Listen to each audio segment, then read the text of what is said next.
Salut à tous et bienvenue sur ValetPL, l'Orcana FR. J'espère que vous allez bien. On se retrouve aujourd'hui pour parler du deck qui fait tant parler de lui avec la sortie du chapitre 7. On va se concentrer sur un seul deck parce qu'il y en a vraiment un qui polarise toute l'attention mais qui revêt plusieurs formes.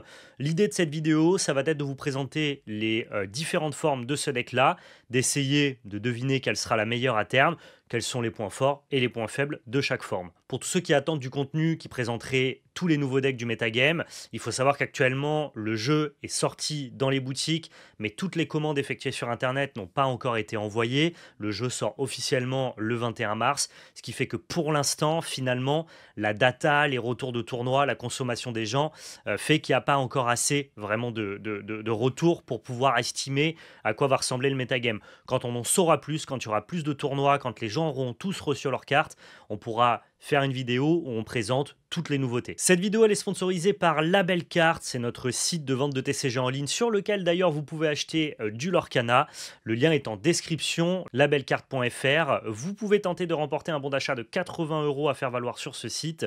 Pour ça, c'est très simple, il vous suffit juste de participer dans l'espace commentaire. On tire un commentaire au sort tous les mois parmi toutes les vidéos du mois et on annonce le gagnant dans le podcast Multi-TCG sur la chaîne Multi-TCG dans chaque podcast de chaque début de mois.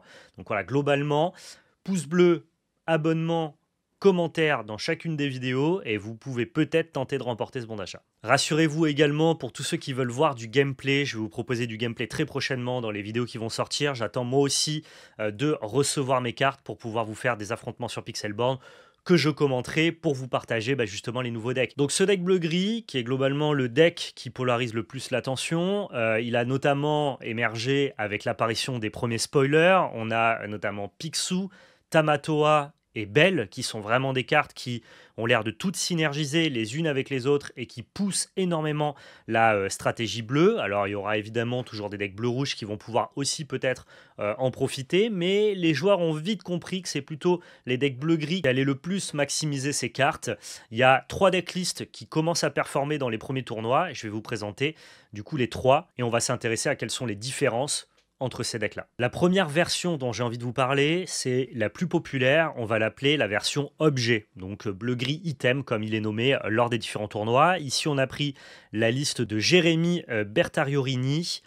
Je vais prendre à chaque fois des decklists qui ont performé en tournoi, ça leur donnera un petit peu plus de crédibilité, même si on est vraiment en tout début de metagame et que ça n'a pas valeur de vérité.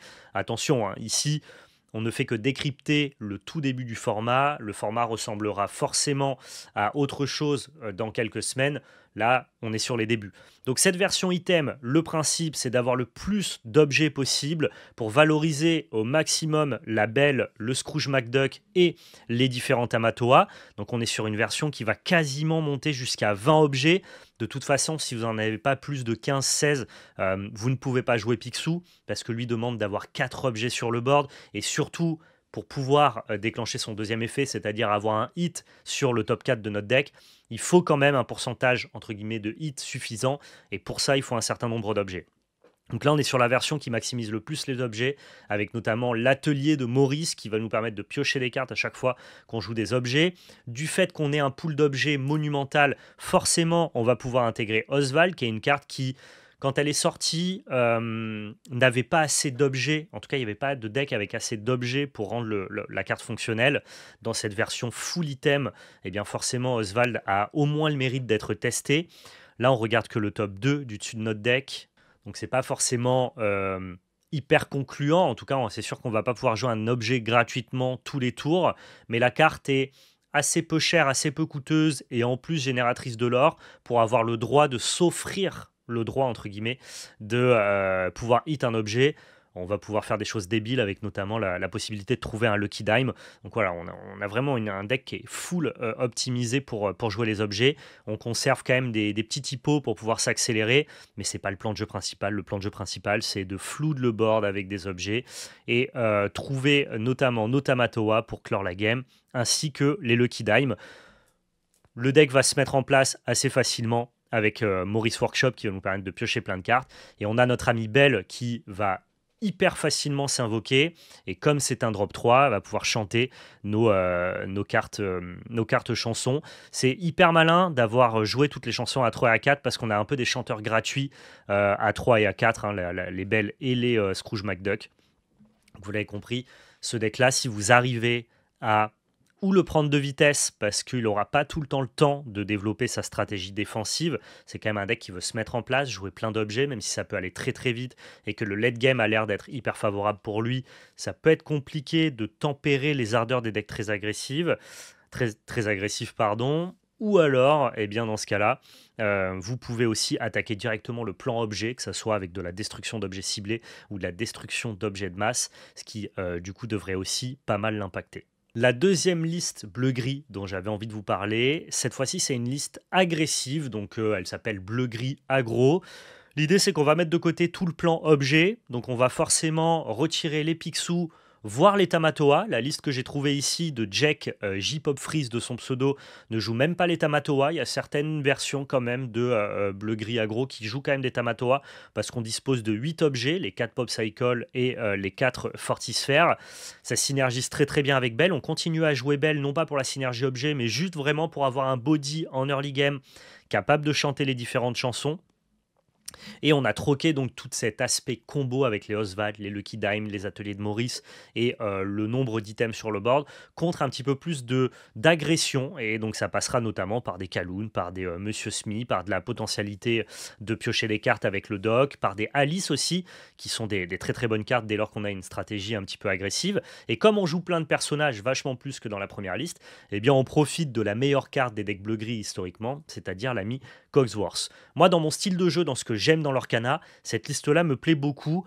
Je pense que si je devais piloter moi-même ce deck-là et le ramener en tournoi, je ferais quand même une ou deux petites places pour deux Tamatoa. Ça reste tout à fait fonctionnel de récupérer deux petits Pop Cycle avec tes Tamatoa, histoire de faire un peu de value. Et on pourrait cutter au besoin dans un dock ou une Kaloun en fonction des non-ancrables que l'on a dans le deck. Bon, j'aime beaucoup ce deck-là, vous l'avez compris. Il a vraiment une bonne tête. À voir si c'est une meilleure version que la version full item. Ça m'a l'air plus stable, ça m'a l'air d'être plus capable de répondre à l'early game. Par contre, je pense que plus la partie avance et plus deck risque de s'épuiser. Il n'y a pas de Wall New World pour se refaire une main. Et à mon avis, ça paraît hyper compliqué d'aller grinder en late game si on n'est pas capable de gagner la course contre la version item que je vous ai présentée précédemment. La troisième version qui est en train de fleurir du côté de bleu-gris, donc là j'ai trouvé la liste de Friendzone et Finn. Je suis désolé si j'écorche son pseudo. C'est une liste qui essaye de prendre le meilleur des deux parties. C'est-à-dire qu'on a à la fois la base personnage avec les Cogwars, quelques cartes d'early game comme Mr. Smee, et à la fois toute la base item pour pouvoir notamment valoriser des cartes comme Tamatoa, Belle et notre ami Pixiu. La seule différence, c'est qu'on a dû trouver de la place, notamment pour entrer les Cogwars.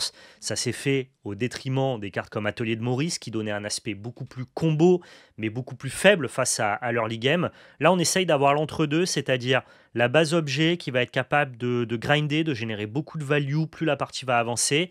Mais on essaye quand même de respecter un peu plus l'early game, de prendre le board, de défendre notre board avec des Cogwars. On a moins besoin de ce setup. Et on aura moins de cartes mortes en early game, avec notamment ces fameux ateliers de Maurice dont je vous parle. J'aime bien le parti pris d'essayer de prendre le meilleur des deux mondes. Je suis pas certain que ça soit la meilleure option à terme, mais je trouve ça cool que les gens essaient. Ça nous permet ensuite, en plus dans cette liste, de jouer Sail the Azuritsi, qui va nous permettre de ramper et de s'accélérer. Donc de trouver plus rapidement un Cogwars qui protégerait notre board et nous permettrait de partir à l'aventure un petit peu plus facilement. Il n'y a pas d'Oswald, donc on n'aura pas le côté un peu Oops I Win de Oswald qui nous permet de jouer des objets gratuitement. Donc on a enlevé en fait le côté un peu inconsistance du premier deck qui nécessite quand même de ce setup, de jouer un atelier de Maurice, donc de prendre des tours pour jouer des cartes qui n'auront pas d'impact sur le board pour ensuite être capable de faire des bêtises. Là, globalement, on va moins conditionner notre deck à piocher les bonnes cartes. on peut faire des sorties relativement fonctionnelles. On a nos 8 drop 2 avec Monsieur Smith et Celsi Azurizzi. On va très facilement trouver nos drop 3. C'est très simple d'avoir des objets à jouer au tour 1 pour faire fonctionner une belle. Globalement, cette liste-là a l'air d'être un peu plus stable, moins puissante, moins value. Le fait de ne pas avoir d'atelier de Maurice, ça va nous permettre de faire des choses moins explosives, moins puissantes, mais en tout cas de manière plus régulière, je pense.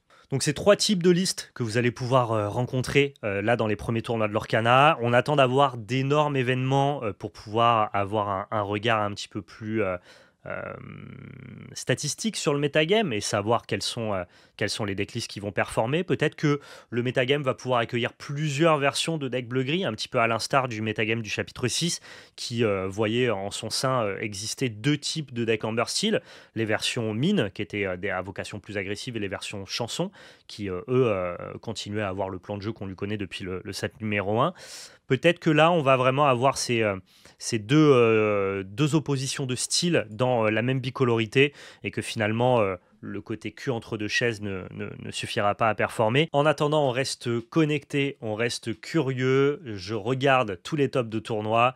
Dès qu'il y a des decklists un petit peu nouvelles qui émergent, je les mets dans ma besace et je vous ferai une vidéo un petit peu état du metagame dès lors qu'on aura un petit peu plus de statistiques. Dites-moi dans les commentaires quelle est la version de bleu-gris qui vous intéresse le plus. Est-ce que vous êtes plutôt sur la version full item combo avec les Oswald, les Lucky Dime, les Maurice Workshop?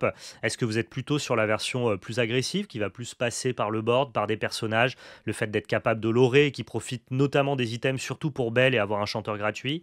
Ou est-ce que vous préférez un peu le mix, l'entre-deux, où on va avoir donc toute la base et la synergie item sans les cartes non ancrables comme Oswald et Atelier de Maurice qui peuvent être des cartes inefficaces en early game. Alors, dites-moi ce qui vous plaît le plus. En tout cas, moi j'ai hâte de tester. On se retrouve très prochainement pour toujours plus de contenu lié à l'Orcana. Prenez soin de vous et surtout n'oubliez pas, c'était de la belle magie. Ciao tout le monde.